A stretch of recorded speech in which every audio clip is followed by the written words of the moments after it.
President of the Republic of Kenya and the Commander-in-Chief of our Defense Forces, my colleague Geoffrey Ruku, the Minister for Public Service, the PSS who are present, just to make it brief, and the leadership of the Kenya School of Government, Your Excellency, and all the graduates, good afternoon. Good afternoon once again. You look very beautiful. Yeah? You look very nice, by the way. They just need to adjust some of the kofias so that it doesn't cover your faces. Your Excellency, here, I just want to read the representation. Apart from the Ngao officers who are here, we have the CEO of IPOA and one of the commissioners present here. We have the chairperson of the Public Service Commission, very important person for us, and he's here. We have the PSS who are present here, PS Parliamentary Affairs, PS Public Service, and of course, our own PS in the, of Internal Security and National Administration. We have also the MP of Teso North, Kaunya, who is representing the committee, and we have the regional commissioners who are present. We also have our IG, Your Excellency. The IG is here. And Your Excellency, it's important the IG be here because we want the IG to replicate this kind of training in the National Police Service the way it's being done in the administration side. Some of the challenges we're having with our police officers is because of the challenges with training and retraining.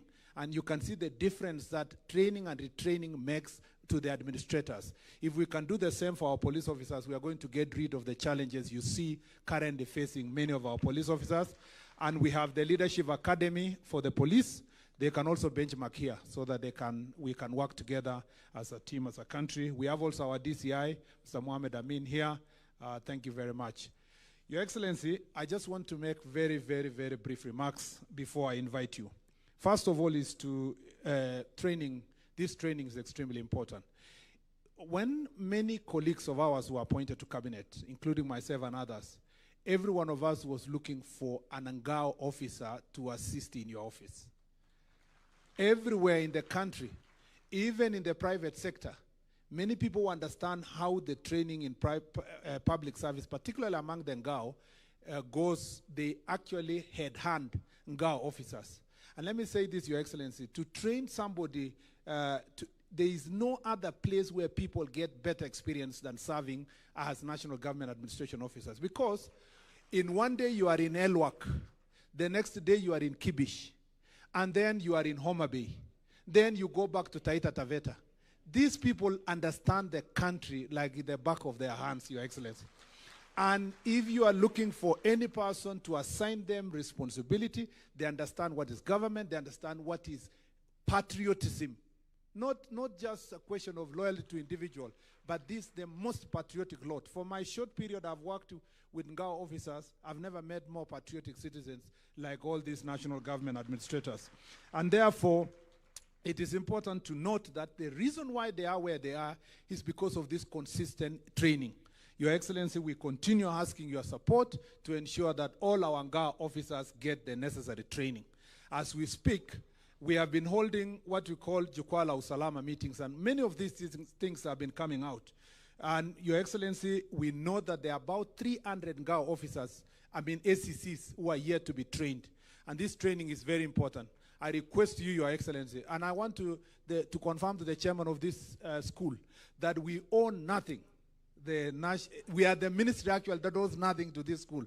If I knew that you owe other departments and ministries 1.2 billion, I would have brought more officers here, at least to owe you something, even if it is a little amount of money.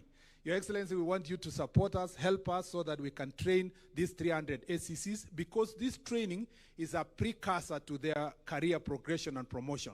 And when we went for a meeting with the Public Service Commission with my PS, I am glad the chairman of Public Service and the team agreed that all these officers, once they finish their promotion training, Your Excellency, they will all be promoted accordingly And some of these officers you saw here will become DCCs. Some will move in their ACC position to a higher level.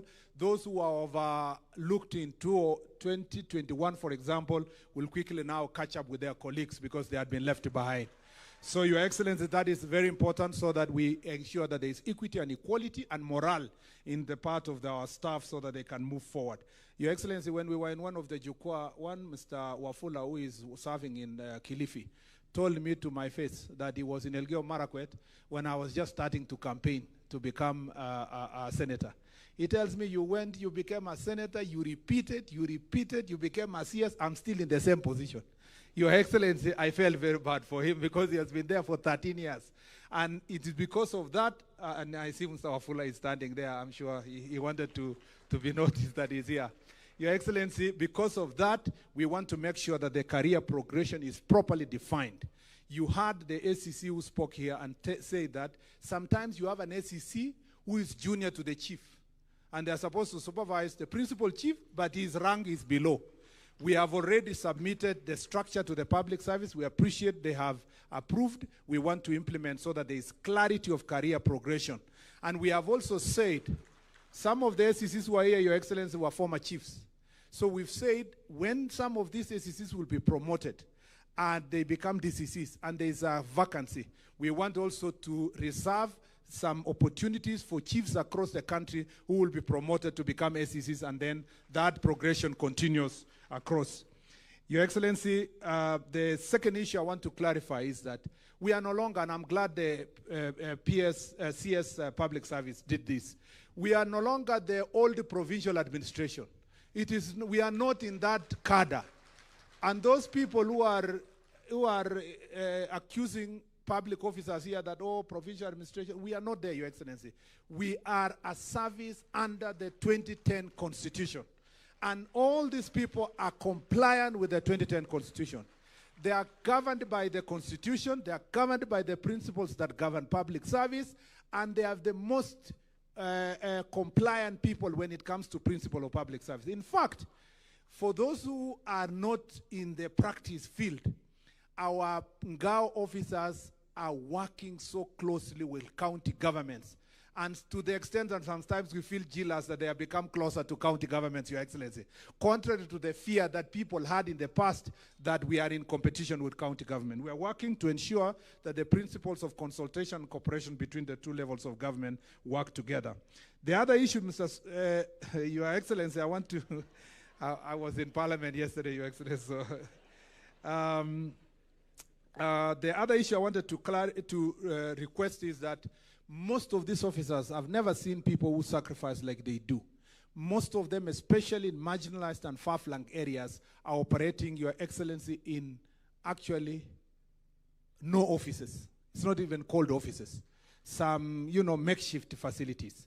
In the ministry level, we have designed modeled ACC offices. We are working with some of the MPs, and I appreciate Honorable Kaunya is here. We believe that the CDF, if we work with county government, and in the restructuring of CDF, Your Excellency, we want security and offices of administrators to be prioritized together with the police stations across the country so that this can be built. We in the ministry are going to provide the model office, and then we work together with partners, including private sector, that can help us to make sure that is achieved. Your Excellency, there is one challenge that everywhere we have gone for Jukwa they have raised is the AIE, Your Excellency, Authority to Incur Expense. The AIE has gone, I don't even want to mention the figures. It was somewhere in 50,000, it's come down. Now you give somebody 7,000 for 3 months and tell them you are doing security operation. And you know where it came from, Your Excellency, where the problem came from. The people of Kenya are demanding administrative units all over the country, including administrators. If there's something very popular everywhere, people want more divisions, they want more locations, they want more sublocations. Now, the practical thing which was done was that you have a place that had 1 division, it has now 4 divisions. Now, the budget did not increase. So practically inside here, we had to share the budget of that 1 division with the new 4 divisions. And therefore, the new ACCs are unable to carry out their responsibilities. With utmost humility, Your Excellency, we request you, working with the Treasury, to look after the welfare of these ACCs to ensure that they carry out their responsibilities, so that they don't stick to one place and they cannot be able to go to different places. And that is the same applies to the police officers. In another meeting where we will be with the police officers, the same challenge applies. Thank you, Your Excellency. You've given direction on mobility.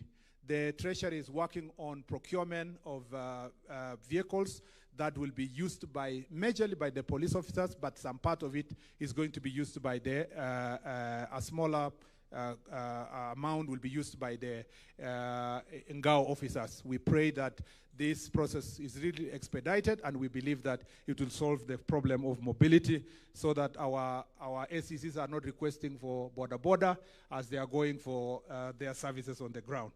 Your Excellency, on the legal reform, we have, as you directed, we have provided regulations on how to establish new administrative units. I have already signed them to the Attorney General for final drafting. It will come to the Cabinet, and then we take it to Parliament, Your Excellency. We have also worked on the regulations that will recognize village elders. We are finalizing them, a policy framework that will also be taken to Parliament for approval. And lastly, Your Excellency, is that we believe once we are done with the ACCs, the 300, we embark on the assistant chiefs and the chiefs. Most of them have no training at all. And we have hired so many zero training. We want our chiefs to become also compliant in terms of issues of training. And on the security side, Your Excellency, there is a misunderstanding by many people why we have National Government Administration Police Unit. It is not the old way where an administrator will direct a police officer what to do. No. We have many police units. We have a police unit that takes care of the railway. We have police units that takes care of tourists. We have police units that takes care of government installations. This is such one other police unit that will be put at the disposal of the administrative officers to help them ensure that they implement the directives of government that are within their purview. And in some instances, Your Excellency, it is necessary that we have officers that are going to protect administrative officers, especially in the border areas and security risk areas.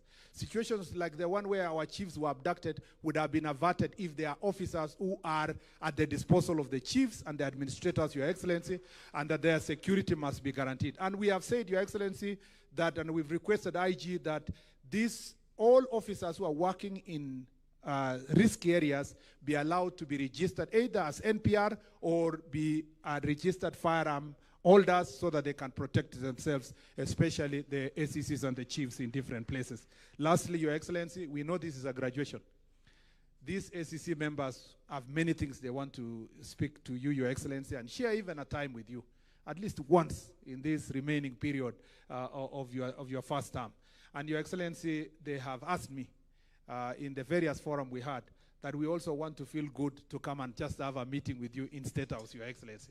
We request you that our 2,000 ACCs, please grant them the opportunity to come and sit with you, and also you run them through your better agenda, including all the programs of government, because you will never have better ambassadors who can take the message to the ground than these Ngao officers.